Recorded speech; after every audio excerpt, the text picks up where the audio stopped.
Hola, bienvenidos a un capítulo más de Bajando Barreras. Hoy nos encontramos con una persona a la que estimo mucho, con quien me ha tocado compartir en estas últimas semanas, meses, un proyecto que estamos desarrollando, del que no le vamos a poder contar tanto, pero pronto se enterarán de qué se trata. Él es Jesús Rivera, médico cirujano, especialista en medicina deportiva, traumatología, fisioterapia por la Universidad de Valencia, fisiólogo deportivo, entrenador certificado por Ironman y tienes un posgrado en nutrición y energética de la actividad física y el deporte. Director general de Aquiles, que es un centro de medicina, de deporte y entrenamiento aquí en León, Guanajuato, y que bueno, hoy ya nos contarás todo lo que has hecho durante todos estos años y por qué llegaste hasta donde estás. Bienvenido, mejor conocido como Picho. Hola Mónica, pues muchas gracias por su invitación y pues nosotros aquí felices de platicar de todos estos temas. Pues yo siempre empiezo con esta pregunta, trato de presentarlos de las formas que lo conozco, de los que los conozco, a los invitados y también me gusta que ustedes desde su perspectiva me cuenten quiénes son. ¿Quién es Picho? ¿Quién es Pichu? Pues buena pregunta. Yo creo que soy una persona muy apasionada en todo lo que hago, especialmente en lo que me dedico, que es el tema de la salud y el deporte. Eh, Soy una persona que me gusta promover mucho la salud y el bienestar general. Creo que me caracterizo mucho por que continuamente estoy viendo la manera de cómo ayudar a la gente, a las personas. A veces me regañan porque ayudo Ya me sé demasiado. esa historia. A veces me regañan porque ayudo demasiado, pero la verdad es que creo que es una parte que me apasiona mucho. Creo que hay gente que anda por ahí y que a veces lo que le hace falta es un empujoncito. Yo tuve esa oportunidad, creo que tenía un par de veces esa oportunidad en la vida. Primero, cuando me fui a estudiar mi especialidad de España, conocí una persona que después lo nombramos como un ángel, ¿verdad? Esa gente que aparece por ahí y que quien menos te esperas ante una instancia o un panorama medio complicado, me abrió y me ayudó mucho en un país externo y a una cultura totalmente diferente a lo que estaba acostumbrado. Y creo que esta persona, el doctor Carlos Barrios, me enseñó varias cosas, entre ellas como esta parte de querer estar ayudando continuamente a la gente sin buscar muchas veces nada a cambio, ¿no? Y creo que siempre anda por ahí alguien con una historia y con un tema y uno nunca sabe que puedes dar un pequeño empujoncito para ayudarlos, ¿no? Entonces yo creo que esta parte me marcó mucho y a partir de ahí creo que si me defino es eso, ¿no? Me gusta continuamente, si alguien me habla de algún proyecto, de alguna instancia donde se trate de hacer algo extraordinario, me motiva mucho. Creo que soy una persona muy sencilla, eh, muy mal hablado. Le ponen vips y salen por ahí algunas palabras. No importa, aquí puedes decir lo que tú quieras. De repente sí se me salen mucho las malas palabras, pero bueno, creo que eso es lo que es Pichu. Soy una persona muy auténtica. Trato de vivir apasionadamente lo que hacemos y lo que disfrutamos, ¿no? Que creo que justo esas son las áreas en las que te he conocido, ¿no? Antes te conocí por tu esposa, ¿no? Que me platicaba mucho de ti, de todo lo que hacías, que ya lo iremos platicando ahorita a lo largo del episodio, pero sí, ¿no? Creo que coincide mucho también con Raúl cuando me contaba de ti, ¿no? De toda esta parte que creo que tienes bien definido este punto de que a veces no se trata del talento, ¿no? A veces, muchas veces el talento está ahí, pero faltan herramientas, oportunidades, como dices, para que ese empujoncito en muchas de las personas se convierta en un sueño hecho realidad.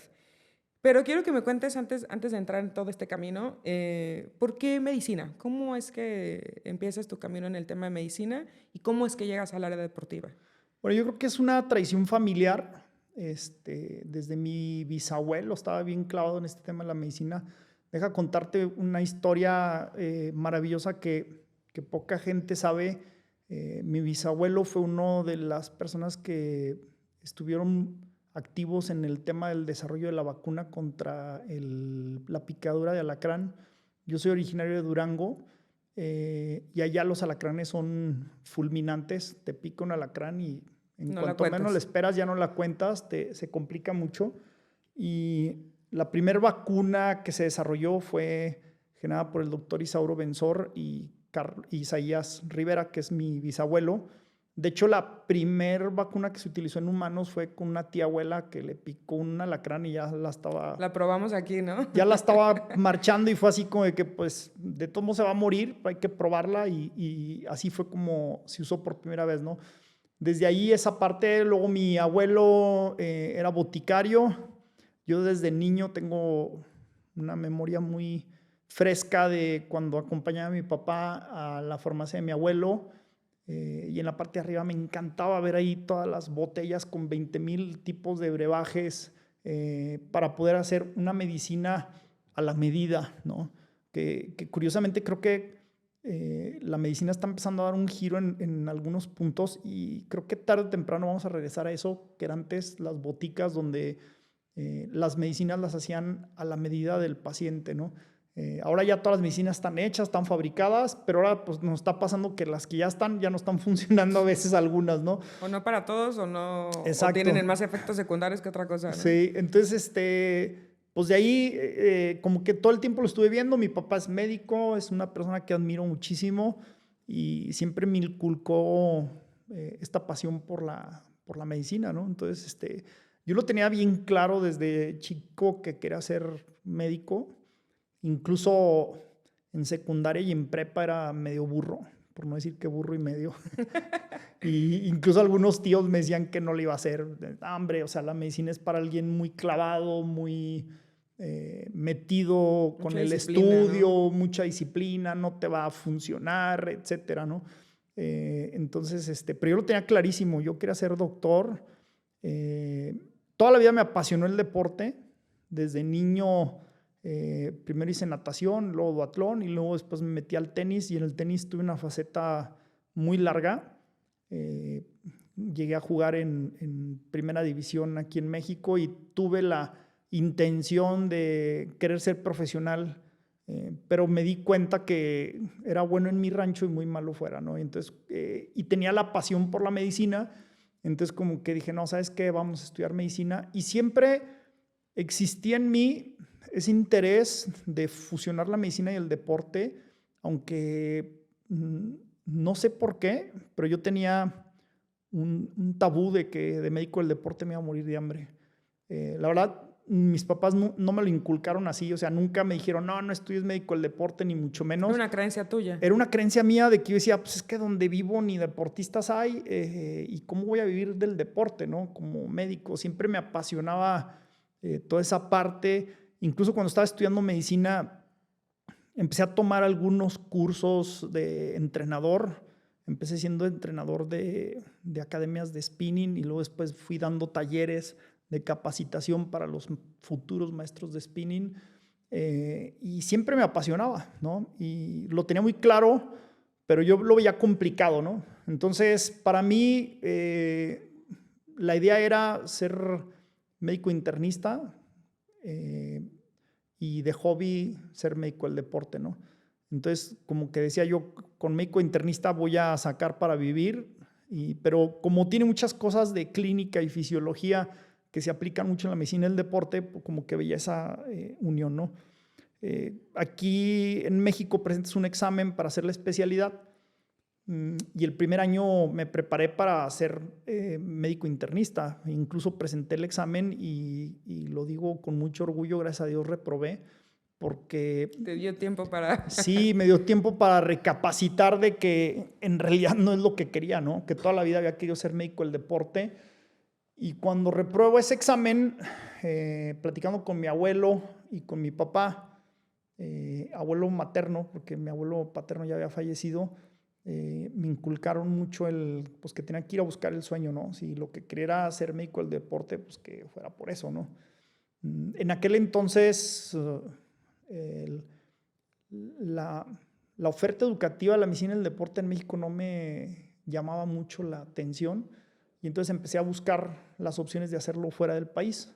Se me hacía algo complicadísimo, pero al final, pues cuando di el paso de que dije, no, sí tengo que ser médico del deporte, lo di en serio, ¿no? Y fue cuando empecé a buscar Vi varias opciones y dentro de las primeras opciones que tuve, nos tocó la fortuna de que un expresidente se peleara con el directivo de Cuba, porque ya me habían aceptado, ya me habían dicho que me fuera a Cuba a estudiar medicina deportiva y ya habíamos hecho papeles, trámites, todo.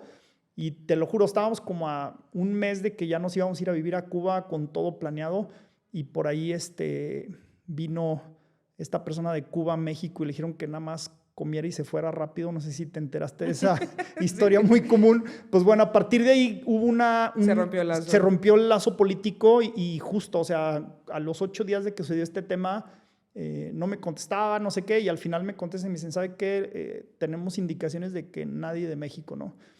Creo que eso se resolvió pronto, pero bueno, al final otra vez me salvó la campana porque, o sea, sí me quería ir a Cuba, sí veía como una oportunidad la medicina y el deporte allá, pero la verdad es que gran parte de esto era porque veía muy lejana la posibilidad de irme a España a hacer la especialidad donde realmente quería estudiar, ¿no? Y pasa esto de Cuba y pues se viene una serie de situaciones en las que se presentan las oportunidades y pues dejamos todo y nos fuimos para allá. Que justo cuando me platicabas esta historia, ¿no? Bueno, yo siempre he dicho que los planes de Dios son más buenos que los nuestros, ¿no? Y yo creo que a ti te ayudó mucho en ir encontrando tu camino Sí. en estas decisiones de decirte, a ver, no es por aquí, es por acá. Y al final del día creo que también cuando uno fluye va encontrando esos puntos de decir, ok, sí es esto, ¿no? Y en esta parte, justo cuando me contabas de cuando te vas a España, ¿no? O sea, acabas de ser papá y viene toda esta parte como también de adaptación, ¿no? Y un reto, pues que no solamente implicaba la parte profesional, ¿no? Sino también implicaba la parte personal y cómo sucede toda tu etapa en este crecimiento. Y me encantaría que nos contaras la historia de este ángel que mencionabas hace ratito en el inicio, de que cómo viene a ayudarte y a impulsarte y creo que una vez más decirte, sí, este es tu camino, ¿no? Sí, claro. Fíjate que el viaje a España fue caótico. Mi hija nació mal, tuvo una hipoxia cerebral fuerte, la tuvieron que intubar y un tema bastante complicado. Ella nace en septiembre y literal cuando no tenía ni 8 horas de que había sido todo el tema de la cesárea complicada, la neuropediatra nos había casi jurado de que mi hija iba a pues, tener una deficiencia o iba a tener algún tema, ¿no? Entonces estábamos como muy a la defensiva con esa situación y pues no sé, teníamos como un mes y medio con la bebé recién nacida, fue complicado, tenía varias cuestiones ahí de que no comía bien, vomitaba todo. Entonces como que pues estaba como el tema muy sensible y justo me llega la carta de aprobación para irme a España y fue una decisión muy dura porque por un lado veía pues, a mi hija que estaba en una situación complicada, veía a mi esposa que estaba ahí como trabajando esta parte, pero pues me impulsaba y me motivaba a que me fuera. Pero entonces como que para mí fue muy difícil tomar la decisión de irme, porque obviamente pues en un inicio no me podía ir con ellas dos, ¿no? Entonces ahí mi papá y mi mamá nos dieron mucho apoyo y sobre todo mi papá fue el que me impulsó más a dar ese paso, decirme, vete, yo me encargo de ellas, a ver qué, y luego ya después te las mando o vienes por ellas o a ver qué pasa, ¿no? Entonces fue todo así como muy caótico, porque además recuerdo muy bien que la carta de aprobación llegó un jueves y decía que si no estaba el lunes presentándome en la Universidad de Valencia, daban por entendido de que no querías. Que no quería tomar los estudios, ¿no? Entonces fue todo así súper rápido, irme a la Embajada de España a tramitar la visa, boletos de avión, etcétera, un montón de cosas para irnos, y al final, pues bueno, me fui, me adelanté yo, me fui como por ahí de octubre, empecé el curso y en Año Nuevo regresé a hacer unos temas de la visa y a recoger a mi familia, ¿no? Sí fue como algo que estaba pensado, pero creo que llegó aparentemente en el peor momento y después pues, resultó que fue el momento perfecto, ¿no? O sea, fue como que muy... Así hay momentos en la vida, ¿no? Sí, fue muy interesante. Esos primeros 2 meses fue complicado porque pues, no tenía yo tenía yo la incertidumbre de qué iba a pasar con mi hija, si iba a tener secuelas. empezó a crecer como una niña común y corriente, normal, sin ninguna complicación. Y entonces, y pues todo el mundo nos decía, no, es que es muy pronto, tiene que pasar el tiempo, a ver, más adelante se le va a empezar a notar, algo va a salir. Y pues no, lo único que le salió fue el genio, porque de ahí en más no salió nada más. Que digo, qué bueno, ¿no? Pero no, también creo que desde esta parte de los médicos, luego, no, a mí me ha tocado muchos casos que dices, no, es que cero tacto hubo, o a lo mejor sí te dicen cosas que yo creo que a veces es mejor como decirte el peor panorama, pero también a lo mejor como decirte, bueno, puede ser que no pase nada, ¿no? Porque Claro. yo creo que en esa circunstancia en la que tú estás tratando de perseguir tus sueños con una familia que te está acompañando, impulsando, pero también me imagino que el miedo constante de que eso apareciera, ¿no? Sí era complicado, ¿no? Digo, al final fuimos con un neurocirujano muy bueno ahí en Monterrey que la evaluó y, o sea, estaba sorprendido él y dijo, o sea, es que si tú no me cuentas la historia de cómo nació, yo te digo que es una niña 100% normal, o sea, no le encuentro nada, güey. Le hicieron tomografías, esto, lo otro, y la revisaban y nada, ¿no? Entonces, como que ya, ahí nos fuimos como que calmando un poco. Al final, pues, lo poquito que teníamos ahí en Durango, vendimos todo para irnos a estudiar allá. Obviamente entré en una modalidad de estudios donde yo tenía que pagar la universidad y además pues, no recibía una beca para estudiar allá. Y se me hizo bien fácil, ¿no? Como que dije, nah, como quiera salimos. Teníamos una casita que habíamos sacado en Infonavit allá en Durango y me acuerdo muy bien que la rentábamos en 1,500 pesos en aquel entonces y según yo, con esa Tus renta... cuentas salían para... Sí, y resulta que teníamos que pagar un depa que costaba 1,000 euros, ¿verdad? Entonces, todo lo poquito que teníamos de ahorro se nos acabó muy rápido. Entonces, sí fue bien complicado. Entonces, pues por ahí la familia, por todos lados nos ayudaban un poquito, pero pues sí la vida es muy cara, ¿verdad? Además, no tenía el tiempo de un trabajo porque tenía que estar estudiando, entonces tenía que estudiar en ratos, trabajar en ratos. Y por otro lado, tenía una visa de estudios, no de trabajo. Entonces, como que en aquel entonces, no sé cómo estaban las situaciones, pero no pude conseguir trabajo como O sea, estudiante. fue una racha de complicaciones. Sí, como... fue complicado. Entonces, sí hubo un momento donde estábamos muy, muy, muy ahorcados. Y este doctor, Carlos Barrios, era el director de la carrera. Pues lo fui conociendo poco a poco. Fuimos platicando poco a poco, fuimos haciendo como un poquito de match.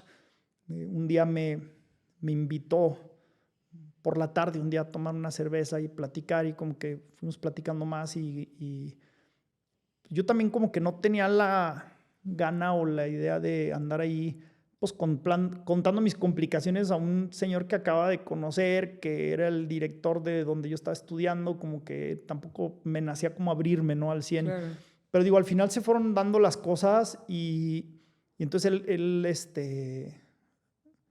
pues al final externé, ¿no? La necesidad del trabajo y que tenía como todo este tema de la visa y se rió, ¿no? Y me dice, no, pues me hubieras dicho, eso es muy fácil de resolver. Y yo, ¿por qué me quedé callado, no? Después de semanas, meses así de... Sí, de estar aguantando bien duro. Entonces, él nos ayudó en ir buscando. Él estaba muy preocupado también por la familia y es un cuate que organizaba como esos planes maestros macabros sin que nadie se diera cuenta, pero cruzaba todas las líneas para que todo fluyera, ¿no? Hacía que Paulina y Sara fueran a reuniones con señoras, supuestamente como si las señoras quisieran conocer a Paulina, pero luego llegaba y las señoras ni siquiera sabían de ella. Y entonces como que él se dedicaba a buscarle un espacio para que tuviera conocidas, amigas, que le ayudaran con la niña. A mí también me... Una red, ¿no? Que sí, muchas veces sí, cuando estás fuera no tiene, ¿no? Exactamente, como que fue haciendo ahí todo el tema, ¿no? Después, ya lo fui conociendo más y bueno, él nos dio la oportunidad de empezar a trabajar. generó una modalidad donde presentamos como si yo estuviera haciendo mi servicio social, aunque todavía no era el tiempo de hacerlo, y yo recibí un pago, pero ese dinero entraba a la universidad y la universidad me quitaba como un 30-40% del dinero que me pagaban y el resto ya la universidad me lo daba a mí, que era como la manera legal de poder trabajar con una visa de estudios, ¿no? Entonces empecé a trabajar. Fue muy curioso porque luego me dice él que en qué quería trabajar y yo, pues en lo que sea, o sea, vengo de buscar chamba de mesero, de lo que sea, ahora sí que si me va a dar disposición trabajo, tengo, sí, ¿no? O sea, y si me iba a dar trabajo como médico del deporte, aún estudiando, pues la verdad es que a mí me daba igual en donde me pusiera, yo claro. le entraba, ¿no?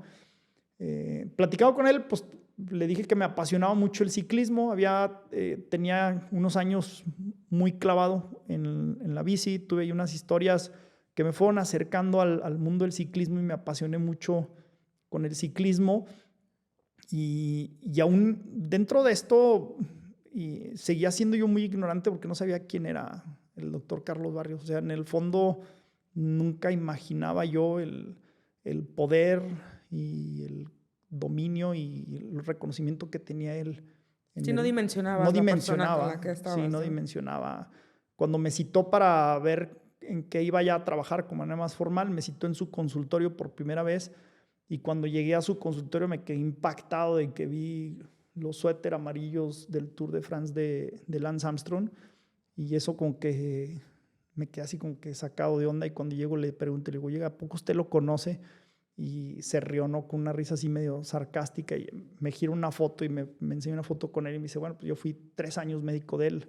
En Juegos Olímpicos se fracturó la clavícula y 15 días antes yo lo operé para que ganara medalla de oro y me fue como contando todas estas historias y yo estaba así con la piel chinita, sí, claro. Emocionadísimo porque pues era alguien que en ese entonces admiraba yo mucho y saber que estaba parado allí frente a una persona que estaba en ese mundo fue para mí como muy interesante, ¿no? Y pues literal, así como una varita mágica levantó y cuando menos esperaba ya tenía yo trabajo y a partir de ahí cambió mucho la vida en España porque fue muy padre porque tuvimos la oportunidad de estudiar, trabajar y lo más importante creo yo, tener la práctica porque creo que eso es lo que más te forma, ¿no? Hoy en día tengo luego muchos profesionistas que van saliendo y llegan del librito y explicarles que a veces el libro no es sino, la vida real, claro. ¿Verdad? Que la práctica, la experiencia, estar con diferentes deportistas, la gente cambia, ¿no? Entonces, a mí me dio, creo que eso, una experiencia brutal que nunca me imaginé a un nivel de deporte que en mi vida no estaba registrado.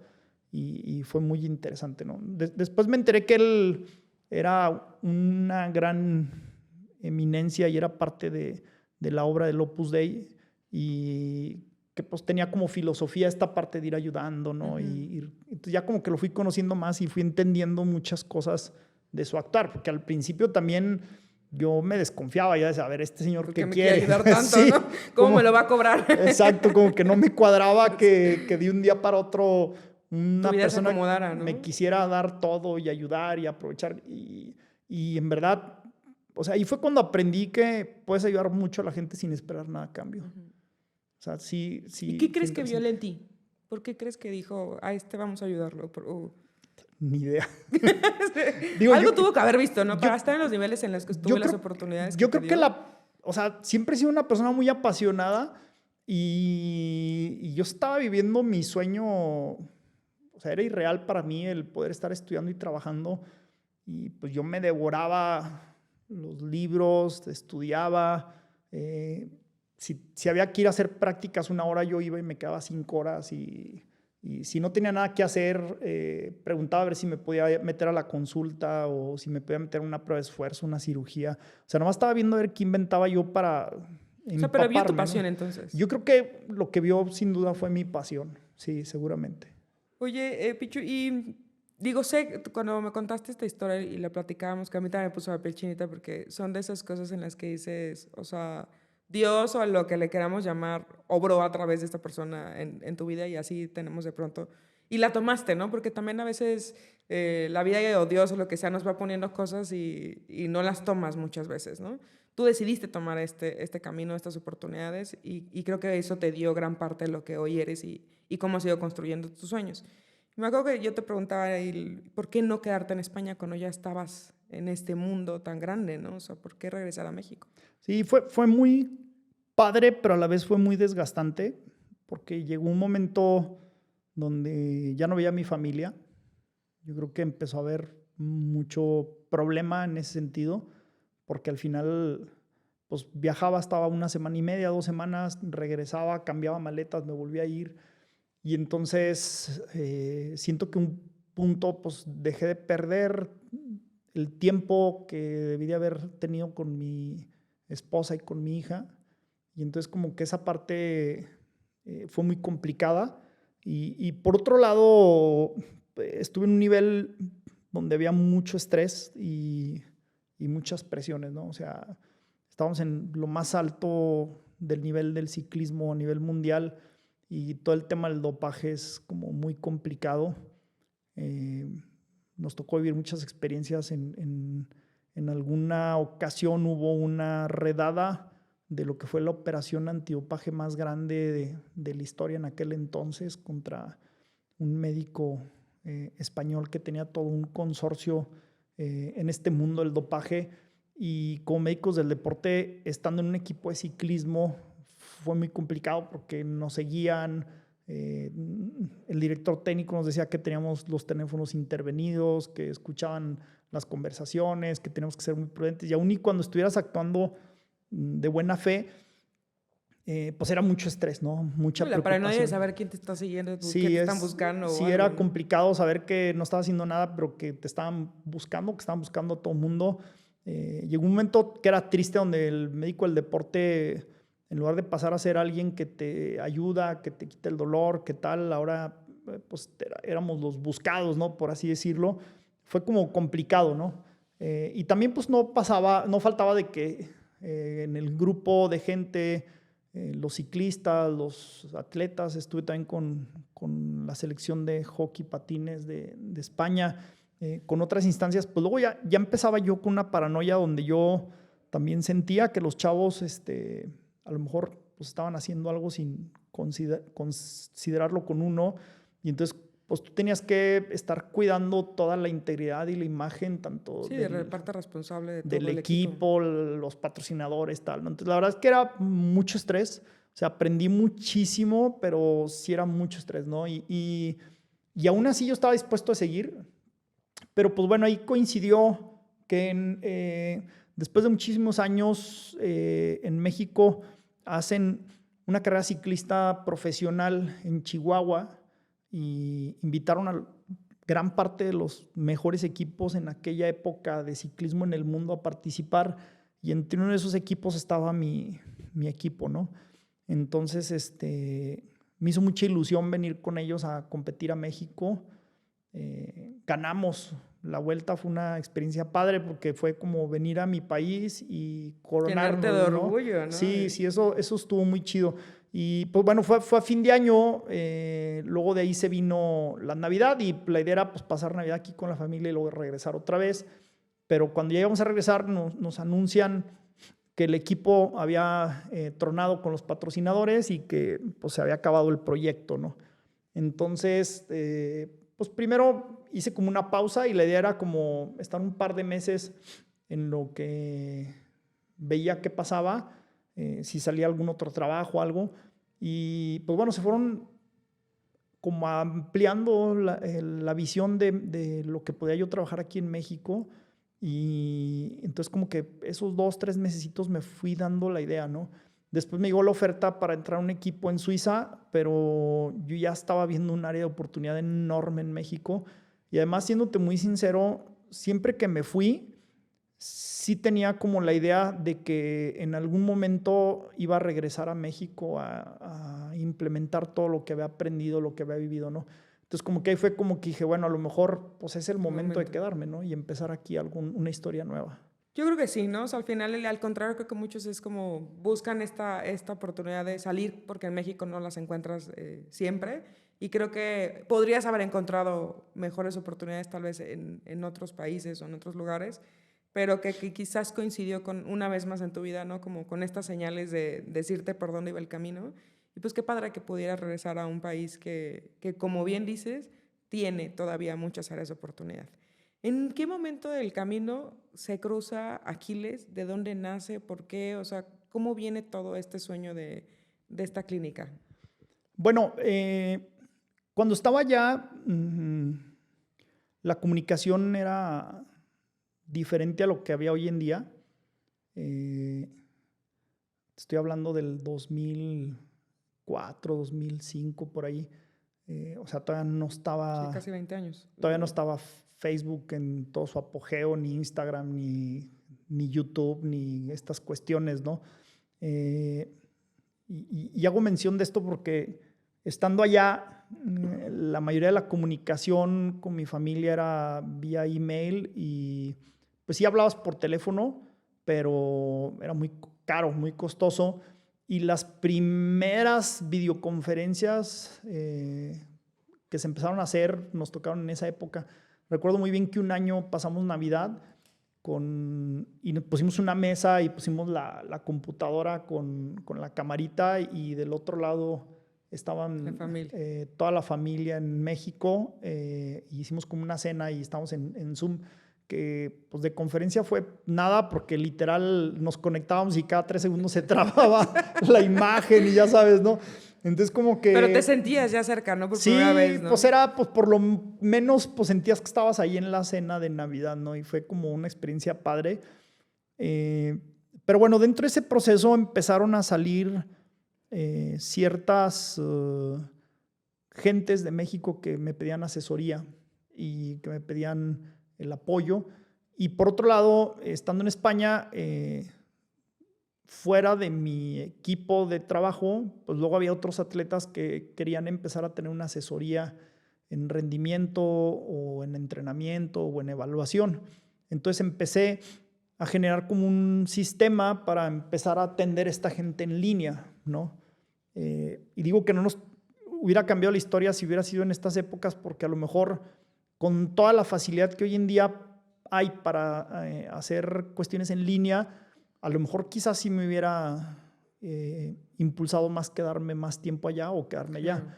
Entonces, empecé como poco a poco a atender a algunas gentes y ya cuando me vine para acá, pues bueno, era de estar en el top, en la élite, regresar a un lugar donde no era nadie y donde no había nadie, ¿no? Y donde empecé a tocar... No era nada, ¿no? Sí, no era nada y empecé a tocar puertas, con algunas instancias y pues no, o sea, no había trabajo.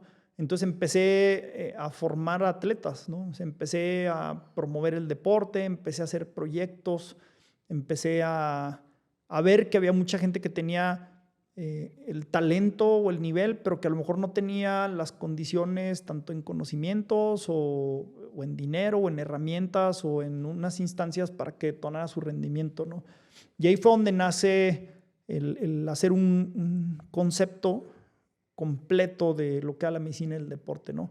Que era hacer un centro de medicina en deporte donde pudieras prescribir la actividad física a todos los niveles, desde un deportista de alto rendimiento hasta una persona de la tercera edad o alguna persona enferma, y también pues la otra rama que es pues todo el tema de curar las lesiones, todo lo que tiene que ver con las lesiones musculoesqueléticas, que es lo que nos compete a nosotros como médicos deportivos, pues estaba esa parte, ¿no? Entonces creo esto, pues monto una pequeña cliniquita donde empecé a dar consulta, donde daba rehabilitación, empecé a hacer mis primeras pruebas de esfuerzo ahí en Durango. De repente salíamos a Monterrey, empezamos a venir aquí a León a hacer algunas pruebas y empezábamos como a hacer un sistema tanto presencial como en línea relacionado en todo este tema del deporte, ¿no? Y ahí es como nace la idea de empezar con Aquiles.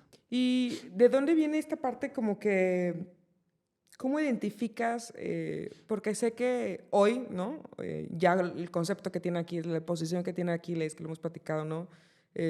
Han salido muchos de los deportistas que hoy han representado o están representando al país, con un talento increíble, con jóvenes que quieren venirse de todos lados para poder estar en Aquiles. ¿De dónde crees que venga como este éxito que ha tenido como tal la clínica? Digo, además de todo el conocimiento que tienes, pero también del equipo, de todo lo que has logrado, porque hoy ya, digo, vas y es increíble todo lo que tiene, ¿no? Sí, gracias. No sé. Buena pregunta. Yo creo que pues simplemente nos pegó. Yo creo que, digo, me queda claro que lo que hemos comentado desde el inicio, que es el tema de la pasión, creo que es clave, ¿no? O sea, cuando estás bien apasionado y obsesionado, al final cumples el objetivo, ¿no? Y mi objetivo era muy claro y era pues, ser muy reconocido a nivel México y después América Latina y ayudar a la gente para que realmente trascendiera, ¿no?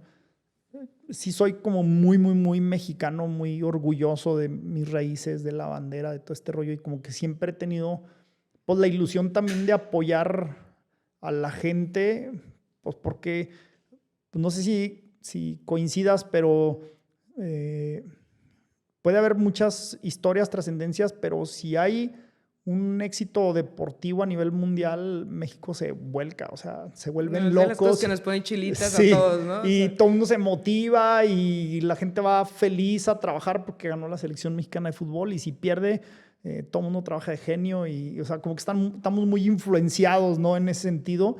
Y yo creo que eso fue ese deseo, esa pasión de decir, a huevo, ¿no? Vamos a hacer algo que marque la historia y avanzar, ¿no? Entonces, estuvimos muy clavados, seguimos todavía muy clavados. Creo que hemos hecho cosas muy interesantes, pero más sin embargo, todavía nos faltan un montón de cosas a donde queremos llegar, ¿no? en esas cosas interesantes que has hecho, que creo que es de lo que más te reconozco, además de todo el camino que tienes, es de cómo tienes este talento también para identificar a los jóvenes que dices, híjole, este puede ser una joya, ¿no?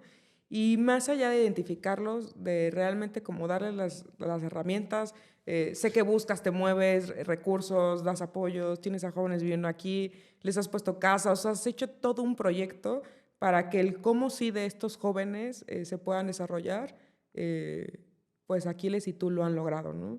¿Cómo identificas, o sea, de dónde viene esta parte de darle esta oportunidad a tantos jóvenes?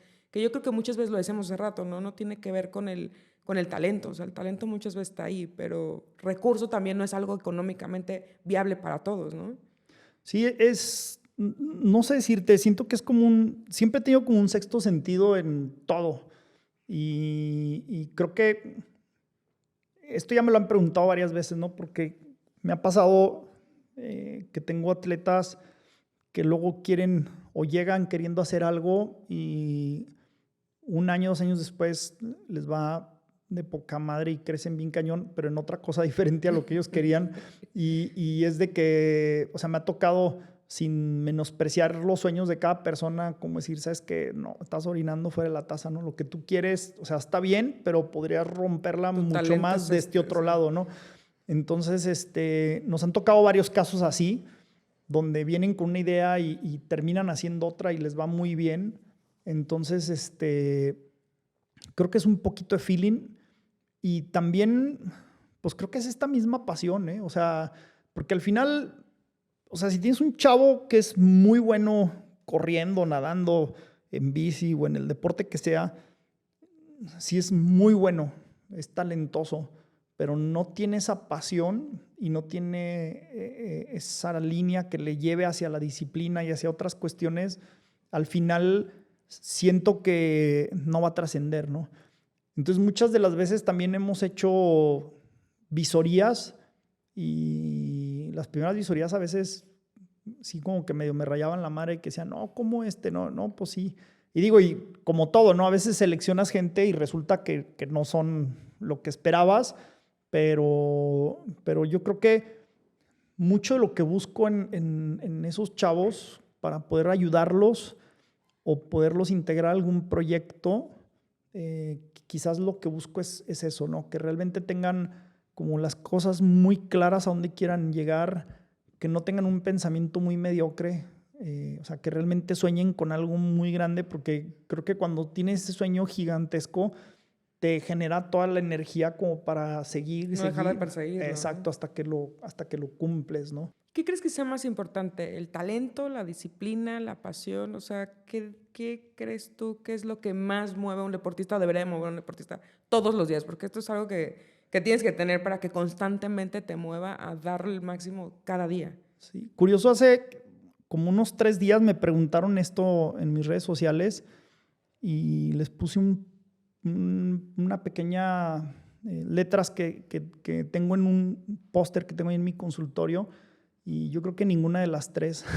Ok. Yo creo que la más importante es la obsesión. Ok. O sea, cuando la persona es obsesiva por alcanzar el objetivo que trae, es capaz de tener la disciplina y la motivación para poder llegar a donde quiere llegar. Me queda claro, y lo he visto mucho, chavos muy talentosos que no tienen disciplina y tarde o Truenan. temprano se les acaba, ¿no? Entonces me queda claro que la disciplina es, para mi punto de vista, un poquito más importante, porque al final si tienes un chavo que no es talentoso, pero es súper disciplinado, tarde o temprano lo va a dar. Pero ya dándole doble clic a este tema, pues la gente cuando tiene esa disciplina, tarde o temprano se le acaba. Pero si tiene la obsesión por buscar lo que quiere llegar, a donde quiere llegar, yo creo que esa es la clave secreta, ¿no? O sea, tener esa obsesión por lo que busca. Que una de las cosas que justo te quería preguntar era qué tienen o qué debería de tener un deportista. Porque bueno, también estamos hablando de un deportista que dices, ay, bueno, lo hago más por hobby, porque me mueve, porque me encanta, porque a lo mejor ir a un Ironman o correr un maratón, qué increíble, ¿no? O sea, y son metas personales y está padre.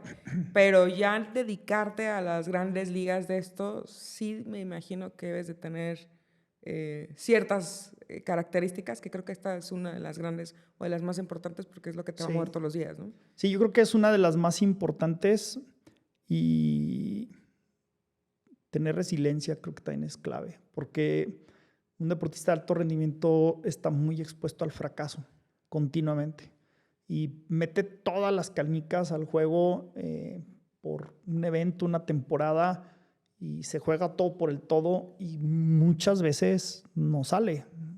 Y no sale ni a la primera ni a la segunda, sino hasta la 10ª vez.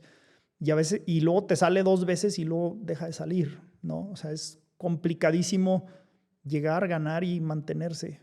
Entonces, yo creo que tener esa capacidad de aceptar que las cosas no salen bien, el sacudirte del trancazo y volver a intentarlo otra vez, creo que esa es una de las cualidades más importantes que tiene que tener un deportista que realmente quiera trascender, ¿no? Porque hay gente que es disciplinada, que tiene el talento, que llega a un nivel deportivo élite interesante, pero cuando tiene los primeros fracasos se cae y dice, esto no es para mí, yo ya lo intenté, no pude, adiós, ¿no? Entonces yo creo que esa capacidad de ser resiliente es fundamental para realmente hacer historia, ¿no?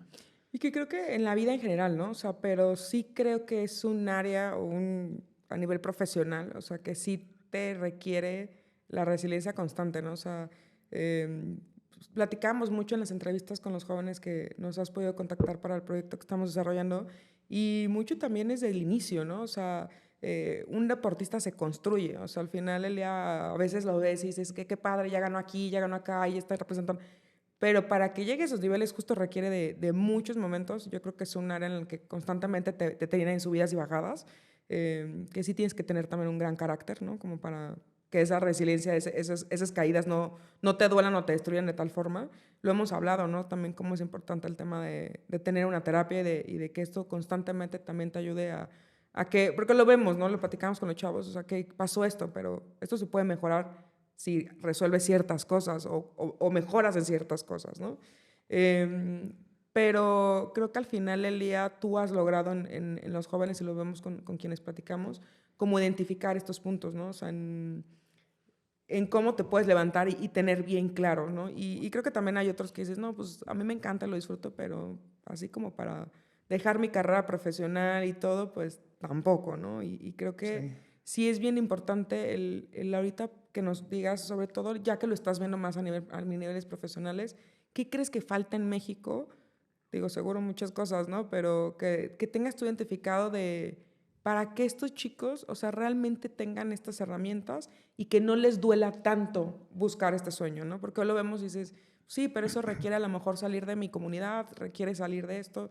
A lo mejor nunca van a tener la posibilidad de que alguien los identifique y les dé estas oportunidades, ¿no? O sea, ¿qué tendríamos que tener en México para que fuera algo más viable para más personas? Tener la capacidad de hacer proyectos donde la gente se sume, pues es como el primer paso para que todo esto suceda, ¿no?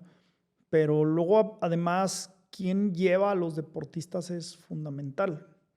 Y cuando me refiero a quién lleva, no es nada más el tema del deporte, sino que tiene que ser un trabajo integral, multidisciplinario, y tiene que ser, además, toda esa gente tiene que ser gente muy apasionada y también muy terca para poderlos guiar a esa terquedad de estar insistiendo, ¿no? Porque luego pues hay proyectos donde hay mucha lana y puedes derrochar el dinero y puedes lograr hacer alguna cuestión interesante o muy interesante en el mundo deportivo, pero al final, si ese deportista no lleva ese trabajo integral bien estructurado, pues se va a caer, ¿no? Porque al final es eso, ¿no? O sea, puedes tener un atleta, puedes tener un tenista que sea muy bueno y que no tenga lana y que se junten varias empresas y le digan, ¿sabes qué? Tienes todo lo que quieras para ir a competir a Europa y hacer tus sueños, ¿no? Da lo que es tuyo, ¿no? Ajá. O sea, Entonces se va a ir el cuate, va a empezar a jugar, va a contratar al mejor entrenador, va a empezar a jugar, va a empezar a subir su nivel, va a ser espectacular y va a jugar un torneo y a lo mejor le va a ir bien, a lo mejor va a ganar y a lo mejor puede ser que gane uno de los mejores torneos de tenis del mundo, ¿no? Pero si después al poco tiene un fracaso, se viene abajo. Y si toda esa red de apoyo de este equipo multidisciplinar no está ahí presente, tal vez no se levante. no se levante, ¿verdad? O se levanta, pero no se levanta con la misma pasión, con la misma energía que tenía anteriormente, ¿no? Ya empieza como a divagar y a cuestionarse si con ser élite a nivel México es más que suficiente, ya no trascender a nivel internacional, ¿no? Entonces yo creo que el hacer proyectos que estén sólidos, porque yo creo que hay gente que quiere apoyar, ¿no? Y creo que hay deportistas en muchos deportes que tienen mucho talento en México, pero el problema es que ahora necesitamos también que el deportista cambie el chip, ¿no? Incluso hay instituciones públicas que también tienen muchas ganas de apoyar, ¿no? O sea, la verdad es que sin afán de nada, ni mucho menos, sí te puedo decir que he estado en varios estados y, por ejemplo, Guanajuato y León se caracterizan porque el deporte, o sea, sí le meten todas las canicas, o sea, sí le echan muchas ganas y apoyan bien. Me queda claro que habrá quien diga, no, pues siempre falta el apoyo. Pues sí, porque no puedes no va a haber dinero que alcance. Exacto, no se lo puedes dar a todo mundo, sí, ¿no?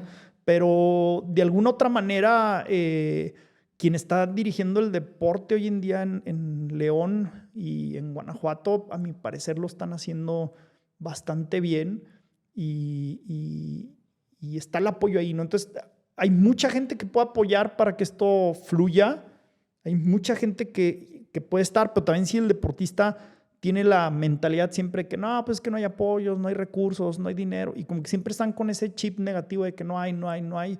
Entonces está bien cañón lograr. ¿Crees que sea cultural? Grandes. Sí, sin duda. Yo creo que es cambiar el chip, es agarrar. En este proyecto que estamos tratando de arrancar y en otros que tenemos por ahí, muchas de las veces he tratado de buscar chavos que vengan a veces del anonimato, porque cuando ya hay chavos que están muy talentosos, que ya están muy bien avanzados, pero a lo mejor tienen como esa cultura ya de una forma de pensar del deporte y vivir del deporte, ¿no? Y a veces a mí me interesa mucho crearles esa nueva forma de pensar, ¿no? Para que no tengan ese estigma de, tiene que ser así. En México el gobierno no apoya, en México los empresarios no apoyan, No hay nivel, no hay buenos entrenadores, no hay Sí, buenos si quiero ser el médicos. mejor me tengo que ir de México, ¿no? Exactamente. Y no, o sea, lo puedes hacer perfectamente bien. Nomás que pues es trabajar, ¿no? Y ahora hay gente muy buena, consolidada, que sí trae el chip y lo cambia, ¿no? Y funciona de maravilla. Entonces, hay mucho, mucho nivel. Recientemente acaba de hacerse un proyecto de corredores. No estoy muy empapado de cómo lo están haciendo, pero a mi parecer lo están haciendo bastante interesante y suena lógico porque México fue una potencia en maratonistas y en marchistas por muchos años y de repente de la nada, ¡pum!, se acabó, ¿no? Se ve que este proyecto quiere levantar nuevamente a México en esa área y qué chingón, o sea, se ve que lo están haciendo bien. Ojalá, les deseo mucha suerte y a veces mucha gente también se ha inspirado de lo que hemos estado haciendo y están haciendo otros proyectos y luego gente me pregunta que si me robaron la idea, que si no sé qué, y no, al contrario, o sea, yo creo que para que realmente esto trascienda, no es que nomás Pichu y Aquiles tengan la lana para hacer proyectos en todos los deportes. Yo creo que una parte importante es como inspirar a la raza para que otros también hagan estos proyectos, ¿no? Y si en muchos lugares se van motivando a tratar de llevar un programa integral, diferente, tarde o temprano esto va a tener resultados, ¿no? Que creo que esa es la parte que también como, o sea, el mexicano tiene, ¿no? O sea, de, no, yo quiero ser el primero y quiero ser el único. Y como dices, ¿no? O sea, para realmente empezar a cambiar estas historias del deporte en el país, necesitamos ser muchos los que estemos haciendo algo, ¿no? Para ti, ¿qué ha sido como los aprendizajes más grandes que has tenido en el camino? A nivel personal, profesional, o sea, de todo lo que has dado, aprendido, de las decisiones que has tomado, o sea, ¿cuál? Digo, me queda claro que lo primero tienes que hacer lo que te apasiona. O sea, si no vives haciendo lo que te apasiona, la vida es muy aburrida. O sea, esa gente que chambea en algo que no le Por pasar el apasiona, día. híjole, qué triste, ¿no? Sí. O sea, yo la verdad es que puedo llegar a Aquiles a las 7 de la mañana y a las 10 de la noche llega el velador y me dice, oiga, ya se va a ir, y se me pasa el tiempo. O sea, la verdad disfruto tanto lo que hago que no me cuesta, ¿no? Entonces, yo creo que es una de las grandes enseñanzas. Estuve en un punto donde iba a ser médico de otra cosa porque creía que no podía hacerlo como lo estoy haciendo hoy en día, ¿no? Entonces, esa es una gran enseñanza, que tienes que seguir a tu corazón o a tu cabeza en lo que te apasiona para que realmente des el primer paso y funcione, ¿no? La otra cosa que he aprendido es que si vas a dar algo, lo des sin esperar nada a cambio, pero que realmente no esperes nada a cambio.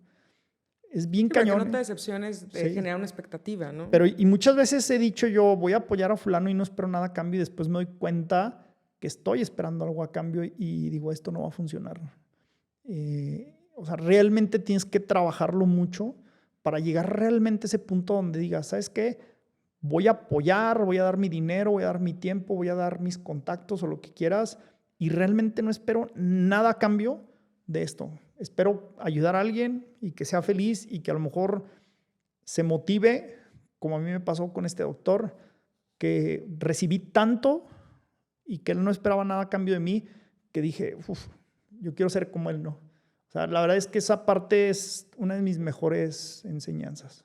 Creo que son grandes lecciones. Y por otra parte, digo, ya como para empezar a cerrar un poquito, traemos un proyecto que estamos, no podemos hablar como mucho de esto. Hay un programa que vamos a desarrollar en la Fundación junto con Aquiles y contigo. A mí me tiene muy emocionada, ¿no? Cada que me siento todos los días a revisar cómo vamos en esto y estamos en el desarrollo. Hay muchas cosas que podríamos estar cambiando y que esperemos que esto se pueda replicar en otros estados, como lo hemos dicho. ¿A ti qué es lo que más te emociona de este programa? Híjole, pues todo. A mí también, pero... Todo, sin duda.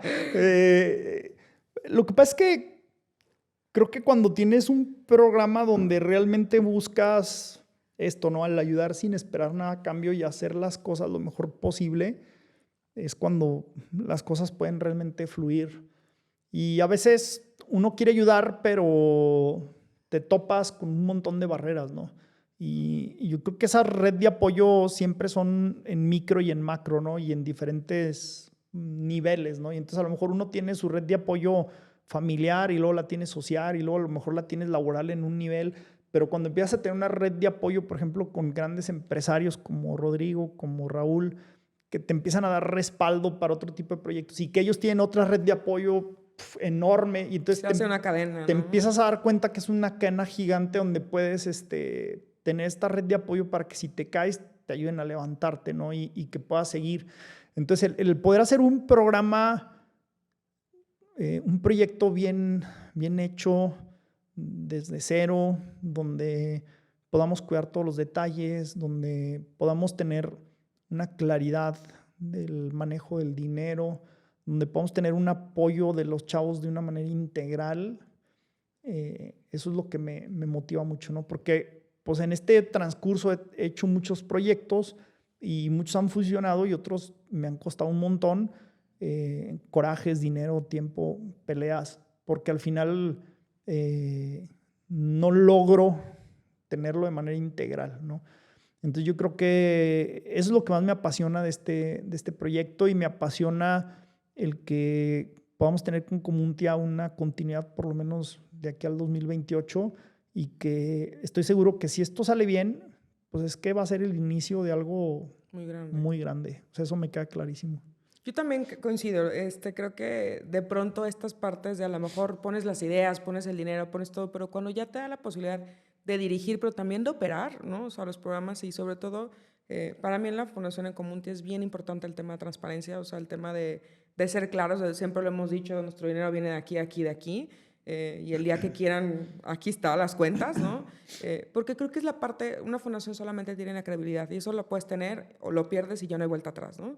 Y creo que hoy el país necesita como ciertas estructuras como estas que pronto digas, oye, yo siempre me ha encantado el deporte, he intentado buscar por dónde apostarlo, meterle mi dinero y encontrar estas áreas de oportunidad en las que realmente sea manejado también de forma eficiente. Lo hemos platicado mucho, ¿no? O sea, no se trata también de tirar dinero porque podríamos gastar en muchas cosas, pero que realmente a lo mejor con menos o con ese dinero ayudar a más podría ser lo más viable, ¿no? Bueno, dos me quedan preguntas. ¿Cuál es tu disciplina favorita, Pichu? En el deporte dormir. Que es. No, eso también la mía, pero... Y tomar carajillos también es una disciplina que me apasiona. De Pero si quitamos los carajillos y dormir, hablando deportivamente... yo creo que lo que más me apasiona es el ciclismo de montaña. Siento mucha adrenalina y me siento vivo, ¿no? O sea, hace mucho tiempo estaba haciendo un proyecto en Mérida y conocí un chamán y se me quedó viendo así fijamente y me dijo, se te está apagando el fuego interior. Y dije, este güey, ¿qué sabe, no? ¿De qué habla? ¿De qué habla? Y me empezó a describir, o sea, cañón, no, es que ahorita te falta esto, lo otro. O sea, se te ve, tú tienes una aura gigantesca y se te está apagando y no sé qué, y no sé qué. Me empezó a hablar de un montón de cosas que me dio miedo, o sea, en verdad como que dije, órale, güey. Y me dijo, no me creas, ¿verdad? Dice, pero nada más te recomiendo que cuando sientas que no estás al 100, empieza a hacer cosas que te apasionan para que tu fuego interior crezca, ¿va? No tengo ni idea de qué es el fuego interior, pero como pero lo sentí. Sí. O sea, la verdad es que me dejó bien impactado el que nunca había visto a este señor. Me vio así, me hizo un escáner de un segundo y ya me estaba diagnosticando y me dijo un montón de cosas certeras. Yo soy bien escéptico en todo ese rollo. Como buen médico... Ay, no, o sea, yo al contrario, me dices esto y yo, ¿qué más? Sí, no, yo soy así súper escéptico que respeto a la gente y todas las cuestiones, pero sí soy muy de... Todos los médicos. La ciencia, la medicina basada en evidencia, todo este rollo, ¿no? Y la verdad me sorprendió cañón, ¿no? Y ya tenía mucho que yo no hacía ciclismo de montaña y empecé a raíz de ahí, pues empecé a hacer esto y la verdad es que cada vez que estaba... como de genio, histérico, agüitado, etcétera, era como que me voy a la montaña, me meto a la bici y... Te recargas.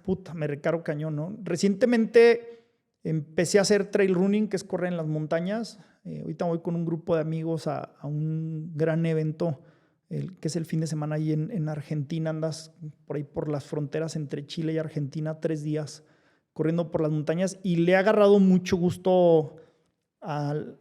creo que es similar el correr de bajada por veredas, entre piedras. La adrenalina. La adrenalina un poco me ha ido llenando mucho. Hace muchos años practicaba un deporte que eran las carreras de aventura, que pues era la mezcla como diferentes disciplinas durante 24, 48 horas metido en la sierra, ¿no? Con un mapa y una brújula, ¿no?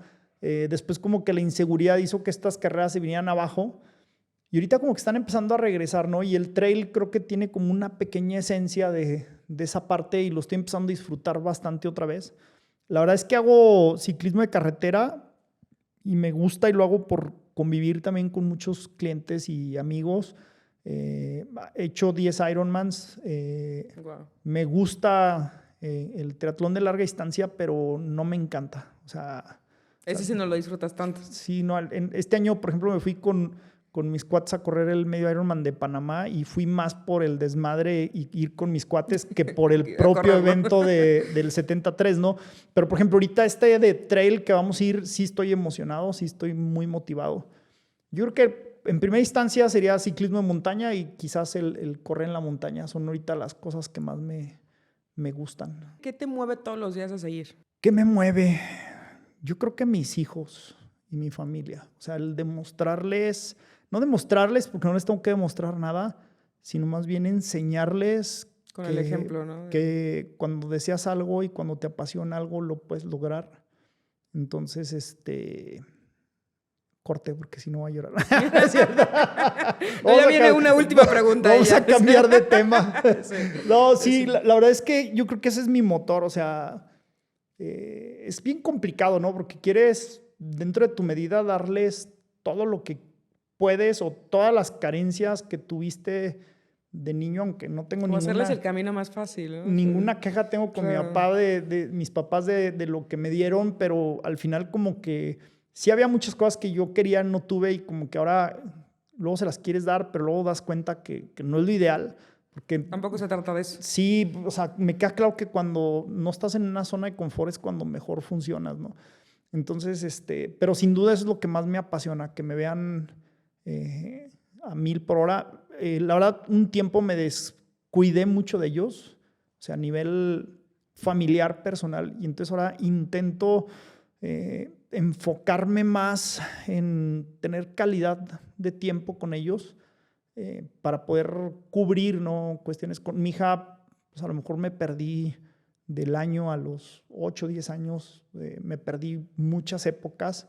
Entonces, como que ahora, por ejemplo, entró a la universidad, empezó a estudiar medicina también, la veo bien apasionada y pues... ¿Te conectó de nuevo con ella? Sí, pero luego también cada vez tengo menos tiempo de convivir con ella, ¿no? Y ahora es complicado porque me quiero dar el tiempo, pero ella no puede, no tiene la chance.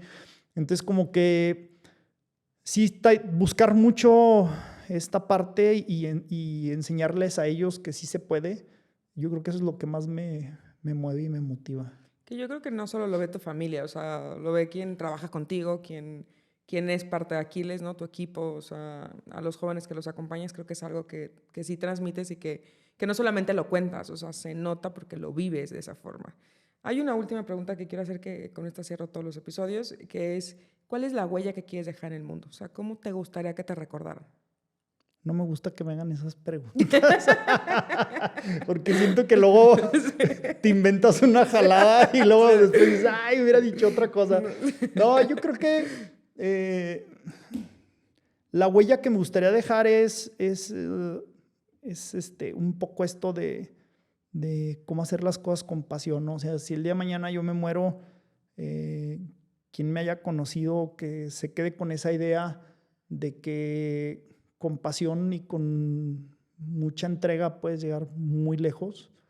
No he dicho que haya llegado yo muy lejos, creo que me falta mucho por llegar a donde quiero llegar, pero siento que voy por buen camino, siento que cada vez las cosas están fluyendo mejor.